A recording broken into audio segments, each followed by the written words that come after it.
Doubt రావచ్చు, అసలు ఈ స్పెషల్ కేటగిరీ సర్టిఫికేట్ వెరిఫికేషన్ ఏంటి అని చెప్పేసి. అయితే ప్రతి ఒక్కరూ ఈ సర్టిఫికేట్ వెరిఫికేషన్కి వెళ్ళాలా అని చెప్పేసి ఒక డౌట్ ఉంటుంది. ప్రతి ఒక్కరూ అంటే అందరూ వెళ్ళాల్సిన అవసరం లేదు. జస్ట్ ఓన్లీ ఆ నిర్దిష్ట వర్గాలకి చెందిన వాళ్ళు, అంటే ఆ స్పెషల్ కేటగిరీకి చెందిన వాళ్ళు ఎవరైతే ఉంటారో వాళ్ళు ఈ సర్టిఫికేట్ వెరిఫికేషన్కి వెళ్తే సరిపోతుంది. ఆ స్పెషల్ కేటగిరీకి సంబంధించి ఎవరెవరు వస్తారు? Hi guys, welcome back to our channel.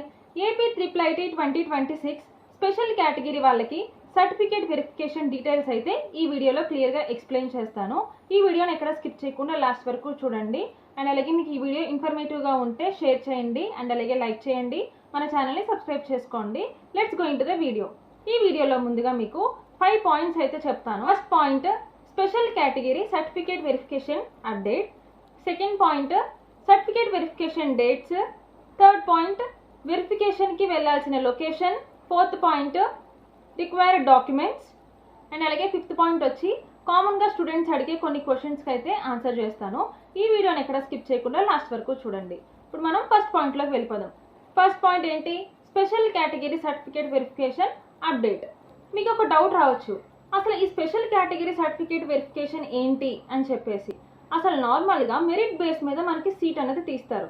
కానీ కొన్ని నిర్దిష్ట వర్గాలకి చెందిన స్టూడెంట్స్ ఎవరైతే ఉంటారో వాళ్ళకి ప్రత్యేకంగా రిజర్వేషన్ అంటూ ఉంటుంది. కాబట్టి వాళ్ళు జస్ట్ ఆన్లైన్లో అప్లికేషన్ అనేది పెట్టేస్తే సరిపోదు. సో వాళ్ళు ఏం చేయాలి? మేము ఈ కేటగిరీకి చెందిన వాళ్ళము అని అఫీషియల్స్ ముందు ఫిజికల్గా సర్టిఫికేట్స్ చూపించి వాళ్ళు నిరూపించుకోవాల్సి ఉంటుంది. సో వాళ్ళ గురించి స్పెషల్ కేటగిరీ సర్టిఫికేట్ వెరిఫికేషన్ అని చెప్పేసి ఇది ఒక ప్రాసెస్ అంటూ జరుగుద్ది అనమాట. అయితే ప్రతి ఒక్కరూ ఈ సర్టిఫికేట్ వెరిఫికేషన్కి వెళ్ళాలా అని చెప్పేసి ఒక డౌట్ ఉంటుంది. ప్రతి ఒక్కరూ అంటే అందరూ వెళ్ళాల్సిన అవసరం లేదు. జస్ట్ ఓన్లీ ఆ నిర్దిష్ట వర్గాలకి చెందిన వాళ్ళు, అంటే ఆ స్పెషల్ కేటగిరీకి చెందిన వాళ్ళు ఎవరైతే ఉంటారో వాళ్ళు ఈ సర్టిఫికేట్ వెరిఫికేషన్కి వెళ్తే సరిపోతుంది. ఆ స్పెషల్ కేటగిరీకి సంబంధించి ఎవరెవరు వస్తారు? అందులో ఫస్ట్ మనకి ఎన్సీసీ, సెకండ్ స్పోర్ట్స్, తర్వాత క్యాప్ వాళ్ళు, తర్వాత ఫిజికల్ హ్యాండిక్యాపర్స్, తర్వాత వచ్చేసి స్కౌట్స్. వీళ్ళు ఈ 5 కేటగిరీకి సంబంధించిన వాళ్ళు ఎవరైతే ఉన్నారో వాళ్ళే మనకి స్పెషల్ కేటగిరీ కింద మనకి కన్సిడర్ అవుతారనమాట. మెయిన్ పాయింట్ ఏంటంటే, మీకు స్పెషల్ కేటగిరీ కింద సీట్ రావాలి అంటే మీరు సర్టిఫికేట్ వెరిఫికేషన్ అన్నది కన్ఫామ్గా వెళ్ళాలి.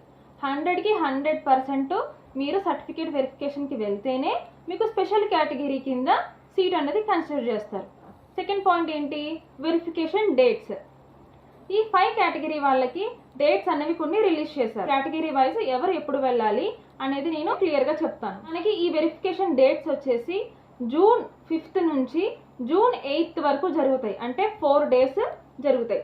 ఈ 4 days ఎవరెవరికి జరుగుతాయి అంటే, ఫస్ట్ జూన్ 5th నుంచి 8th వరకు ఎన్సీసీ వాళ్ళకి, స్పోర్ట్స్ వాళ్ళకి, క్యాప్ వాళ్ళకి, ఈ ముగ్గురికి జూన్ 5th నుంచి 8th వరకు వెరిఫికేషన్ అనేది జరుగుద్ది.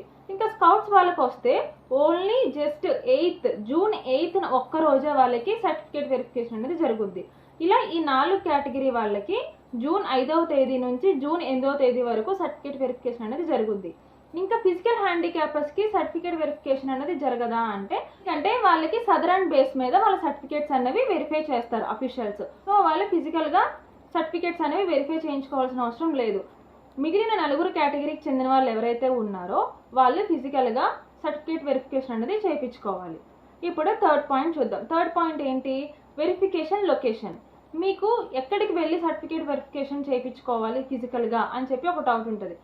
ఏపీలో RGUKT IIITకి సంబంధించి 4 క్యాంపస్ వాళ్ళు కూడా మనకి న్యూజివీడు క్యాంపస్కు వెళ్ళి సర్టిఫికేట్ వెరిఫికేషన్ అనేది చేయించుకోవాలి. ఒంగోలు, శ్రీకాకుళం, ఆర్కే వ్యాలీ, న్యూజివీడు దేనికి అప్లై చేసుకున్న వాళ్ళైనా కానీ న్యూజివీడు క్యాంపస్కి వెళ్ళి మాత్రమే certificate special category certificate verification అనేది చేయించుకోవాలి. ఓకే, ఇదంతా బాగానే ఉంది. స్పెషల్ కేటగిరీ అప్డేట్ విన్నారు, నెక్స్ట్ డేట్స్ విన్నారు, అండ్ అలాగే లొకేషన్ కూడా మీకు తెలిసింది. ఎక్కడికి వెళ్ళి మేము సర్టిఫికేట్ వెరిఫికేషన్ చేయించుకోవాలి, ఏ క్యాంపస్కి వెళ్ళి చేయించుకోవాలి అనేది కూడా మీకు తెలిసింది. ఇంకా మెయిన్ పాయింట్, ఇంపార్టెంట్ పాయింట్ ఏంటంటే డాక్యుమెంట్స్. ఏ డాక్యుమెంట్స్ పట్టుకు వెళ్ళాలి అని దాంట్లోకి వస్తే, మెయిన్ మీరు మీ 10th క్లాస్ మెమో అంటే మార్క్స్ లిస్ట్ ఇస్తారు కదా, సో అది కన్ఫామ్గా పట్టుకు వెళ్ళాలి. తర్వాత మీరు అప్లికేషన్ అప్లై చేసుకునేటప్పుడు ఆ అప్లికేషన్ ప్రింట్అవుట్ తీసుకుని ఉంటారు కాబట్టి ఆ అప్లికేషన్ అన్నది పట్టుకు వెళ్ళాలి. నెక్స్ట్ మీ ఆధార్ కార్డు, ఇంకా మెయిన్ సర్టిఫికేట్ వచ్చేసి మీ కేటగిరీకి సంబంధించిన స్పెషల్ సర్టిఫికేట్ ఏదైతే ఉందో, అంటే ఎన్సీసీ వాళ్ళు ఎన్సీసీ సర్టిఫికేట్, స్పోర్ట్స్ వాళ్ళు స్పోర్ట్స్ సర్టిఫికేట్ పట్టుకు వెళ్ళాలి, క్యాప్ వాళ్ళు క్యాప్ సర్టిఫికేట్ పట్టుకు వెళ్ళాలి. ఇట్లా ఆ స్పెషల్ సర్టిఫికేట్ అనేది తీసుకువెళ్ళి మీరు అక్కడ సర్టిఫికేట్ వెరిఫికేషన్ చేయించుకోవాలి. నెక్స్ట్ వచ్చేసి పాస్పోర్ట్ సైజ్ ఫొటోస్ కూడా పట్టుకు వెళ్ళాలి. ఈ రిక్వైర్డ్ డాక్యుమెంట్స్ అన్ని ఒరిజినల్స్ తీసుకువెళ్ళాలి అండ్ అలాగే 2 to 3 sets of xerox copies కూడా తీసుకువెళ్ళాలి. ఓకేనా, ఇవి మనకి కావాల్సిన డాక్యుమెంట్స్. లాస్ట్ పాయింట్, కొన్ని క్వశ్చన్స్కి అయితే నేను ఆన్సర్ చేస్తాను. చాలా మంది దగ్గర డాక్యుమెంట్స్ అన్నవి సరిగ్గా లేకపోవచ్చు. అంటే ఆధార్ కార్డులో నేమ్ ఒకలా ఉండొచ్చు, మీ 10th క్లాస్ మార్క్స్ లిస్ట్లో నేమ్ ఒకలా ఉండొచ్చు. సో ఈ కన్ఫ్యూజన్లో ఏది తీసుకువెళ్ళాలి, ఆధార్ కార్డ్ తీసుకువెళ్ళాలా అవసరం లేదా, ఒకటి ఎస్ఎస్సి మెమో ఒకటి తీసుకెళ్తే సరిపోతుందా అని చెప్పేసి ఒక డౌట్ అయితే ఉండొచ్చు. సో మీకు అట్లాంటి నేమ్స్ ఏమన్నా మిస్టేక్ ఉంటే మీకు ఇంకా టైం ఉంది కాబట్టి చేంజ్ చేయించుకోండి. కన్ఫామ్గా నేను చెప్పిన డాక్యుమెంట్స్ అన్నీ మాత్రం మీరు కన్ఫామ్గా తీసుకువెళ్ళాలి. సో డాక్యుమెంట్స్ ఏది ఒకటి లేకపోయినా మీకు మళ్ళీ వాళ్ళు రిజెక్ట్ చేస్తారు. సో డాక్యుమెంట్స్ అన్నీ కూడా మీరు క్లియర్గా తీసుకువెళ్ళండి. ఒక ఫైల్ మెయింటైన్ చేయండి, నీట్గా స్టెప్ బై స్టెప్ పెట్టుకోండి. వాళ్ళు ఏ డాక్యుమెంట్ అడిగితే ఆ డాక్యుమెంట్ తీసి ఇచ్చడానికి రెడీగా ఉండండి. సో ఇది మెయిన్ పాయింట్. నెక్స్ట్ వచ్చేసి సర్టిఫికేట్, స్పెషల్ కేటగిరీ సర్టిఫికేట్ దగ్గర ఎవరు కూడా ఫేక్ సర్టిఫికేట్స్ అనేవి పెట్టడానికి ట్రై చేయకండి. మీకు కరెక్ట్గా మీ దగ్గర సర్టిఫికేట్ ఉంటే మీరు స్పెషల్ కేటగిరీలోకి అప్లై చేసుకోవాలి. వాళ్ళు సర్టిఫికేట్ వెరిఫికేషన్ డేట్ రోజు మిమ్మల్ని పిలిచినప్పుడు అది కరెక్ట్గా మీరు తీసుకువెళ్ళాలి. మీరు ఏదైనా ఫేక్గా చేయాలి అని అనుకుంటే అఫీషియల్స్ చాలా అడ్వాన్స్డ్గా ఉంటారు. సో మిమ్మల్ని ఈజీగా కనిపెడతారు. తర్వాత కాన్సిక్వెన్సెస్ అనేవి చాలా స్ట్రిక్ట్గా ఉంటాయి. సో ఎవరు కూడా చీట్ చేయకండి అండ్ అలాగే ఫేక్ సర్టిఫికేట్లు పట్టుకెళ్ళడానికి ట్రై చేయకండి. ఓకేనా, ఈ పాయింట్స్ అయితే గుర్తుపెట్టుకోండి.